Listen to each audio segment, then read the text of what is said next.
everyone, I'm Sanjana. I'm a J&J intern and the Fireside Chats coordinator, and I'm here with Kerry for another Fireside Chat. Kerry, thank you so much for being here with us. Thank you for inviting me. All right, so let's jump right in.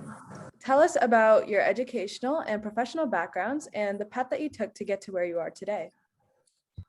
Okay, maybe I'll start with kind of where I am now. My current position, I am a research scientist for Infineum.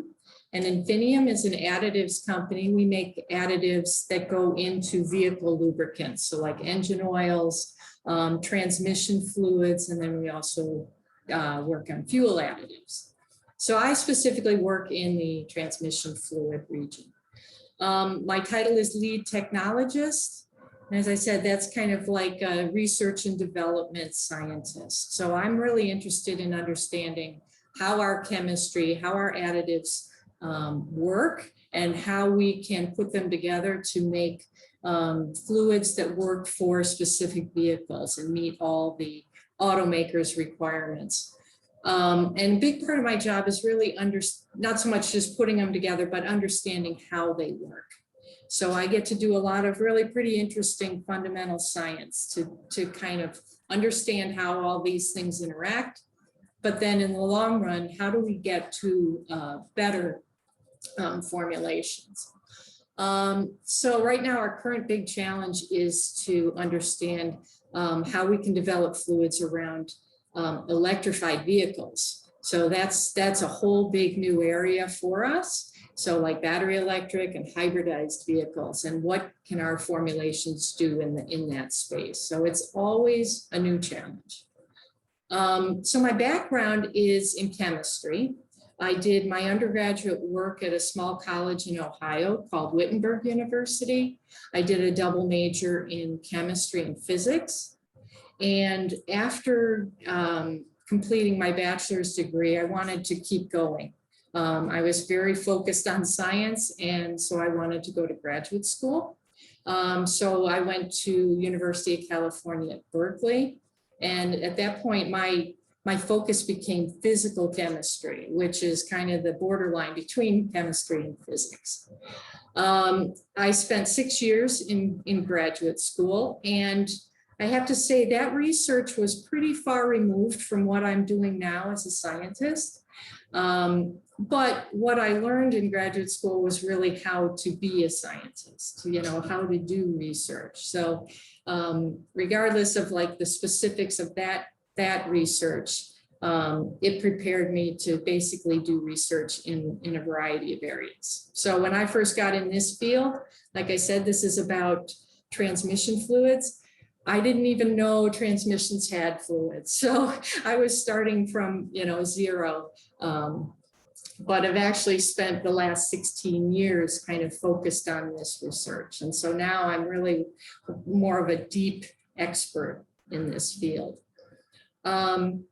Just a side note for younger kids thinking about college or maybe graduate school, if you're a kind of a science nerd like I was, a lot of people don't realize that graduate school for the sort of basic sciences can actually be free, and not only free, they pay you to go.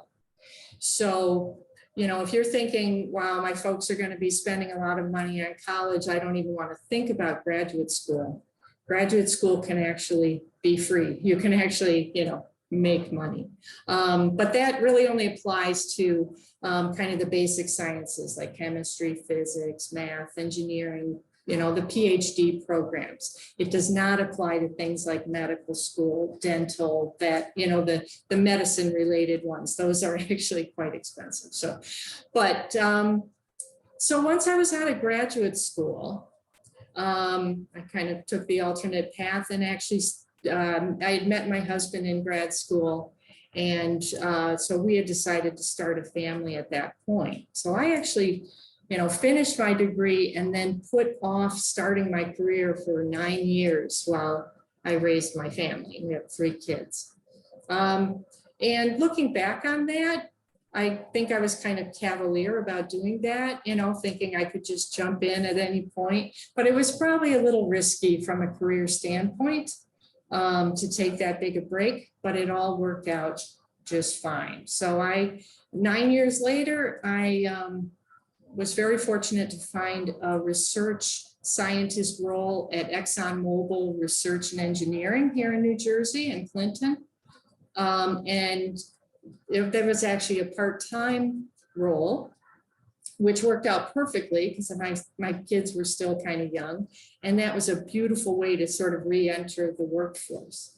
And after doing that for 4 years, I decided I wanted to go full-time. And that's how I ended up at this position here at Infineum. So I've been here for 16 years. And kind of my career path, I think if you watch a lot of these fireside chats, you'll probably see a lot of people talking about how they went, when they joined a company, they moved through multiple positions. You know, they saw the job from a lot of different angles, whether it's starting out in technology and then maybe going into sales or procurement or some other area of manufacturing. I did not do that.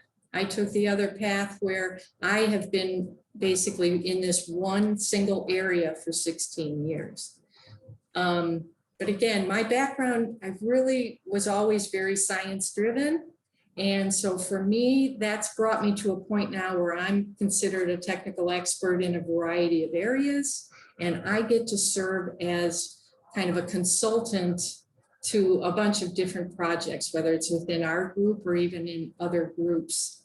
And it's really afforded me some great opportunities. Like I've been to Japan many, many times because I served as kind of the technical expert with some of the Japanese automakers. You know, I would represent Infineum as the technical expert. So, and the other thing is I get to do research. So very fundamental kind of basic research, working with an outside lab. One of the national labs, and I've gotten to present at conferences, and we're publishing, you know, journal articles. So that kind of deep expert, that single focus has given me a lot of opportunities, where the person who goes from role to role, they're going to take more probably of a leadership kind of path in a company. So that's maybe one decision you would want to think about early on in your career is whether you want to be a people manager or whether you want to be more of a technical expert. And I think that should cover that question. It's so interesting to hear your story.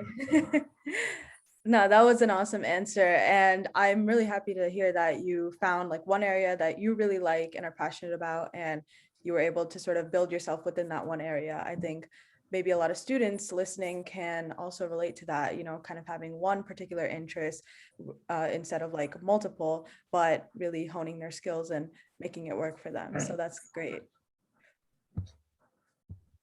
All right. So my next question for you is, did you have any significant extracurricular experiences in high school or college or grad school, as you mentioned, that really helped you later on in your career? That's a good question. I guess I'll start early, like in high school and stuff. I did do some, you know, activities like sports and a lot of stuff centered on music. But I wasn't like a big club kind of person. I mean, I worked part-time after school, you know, throughout high school. So I was always pretty busy. But I always encourage people to kind of take advantage of those club type activities, because they really are very important for like developing the skills you need to work with people throughout your career. No matter where you end up, you know, you want to have those kind of soft skills that make you good at working with others, teams, you know, working on projects together and stuff. So that's always, I think, a valuable thing. And I probably should have taken better advantage of it. In college, I was, again, sort of laser focused on the science. And, but one of the things I did, which was really important, was to be a laboratory assistant. And so working in some of the chemistry labs, you know, I kind of keep an eye on people, help the professor get things set up.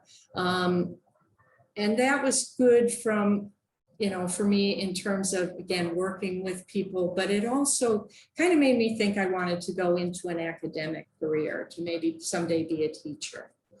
I also worked in the tutoring center in college, helping people, in the various subjects. And again, once I got to grad school, I was also a lab assistant. And that's one of the reasons that they pay you to go to grad school, is they need people to act as lab assistants, to run a lab themselves. And so you get a lot of experience, again, as a teacher. But that's also really useful in the corporate world, because a lot of times we have to do presentations, and it's all kind of tied up in that, those skills that come with being a teacher. So those were really valuable training opportunities for me. And then probably the most important thing I did in college that kind of made a very significant difference for me was some summer internships that I was offered. So I got to work out in Colorado at the National Center for Atmospheric Research. And I got those internships basically through connections that my professors had. And that actually got me the opportunity to work with really a world-renowned scientist, basically the guy who wrote the book on photochemistry. And so when it came time for me to apply to graduate schools, that bit of experience really kind of set me apart from the, many other kids that were trying to get into the graduate schools, from all the small Midwest schools. I mean, I had good grades and stuff, but having that experience with, working with that well-known scientist was really important for me. So, yeah, I would say, take advantage of those kinds of opportunities. If you have the opportunity to do the internships and stuff, that can be really, really valuable. Absolutely. And you brought up a good point about really making good connections, like with your professors or even with your peers, whoever it may be, because that could truly take you such a long way. You never know what opportunities are out there. So I think that is a huge lesson that people listening can take away from this. Yeah, definitely. So my next question and final question is, what advice would you give to young people who will be embarking on their professional lives soon? Well, okay, there you go. You already stole my thunder on this, but I would absolutely say seek out the mentors. And this question is sort of one that makes you think, hey, looking back on my career, what could I have done better? And where I did have some good mentors, I could have worked harder at that. It's funny because I think at the time I was pretty shy about it. Didn't want to bother people, didn't necessarily want to, impose on them. And now later in my career, kind of looking back at it from the other side, it's like, it's kind of ridiculous, because what a better compliment can you give to somebody than to say, hey, I really admire you and I would like to seek out your advice. I mean, people love to hear that. And so, and not only do people want to give advice, but it's basically you saying to them, that I like what you're doing. I want to be like you, so it's really a huge compliment to them. And then once you've made that connection with those people, they want to see you do well, whether it's making a decision about what college to go to or what degree to pursue, or maybe a career choice. They're going to want to see you do well. It kind of reflects back well on them too. And so, yeah, like you said before, you never know what kind of connections those people might have. So I would say, if you're looking for mentors, teachers are always an obvious choice, but you've also got people like coaches, or maybe if you're, you've got like other programs you've been in, whether you've done music or Maybe you know people from your church or your synagogue, or even family friends. You know, maybe your parents have a friend who works in pharmaceutical industry or something. Maybe you can talk to them.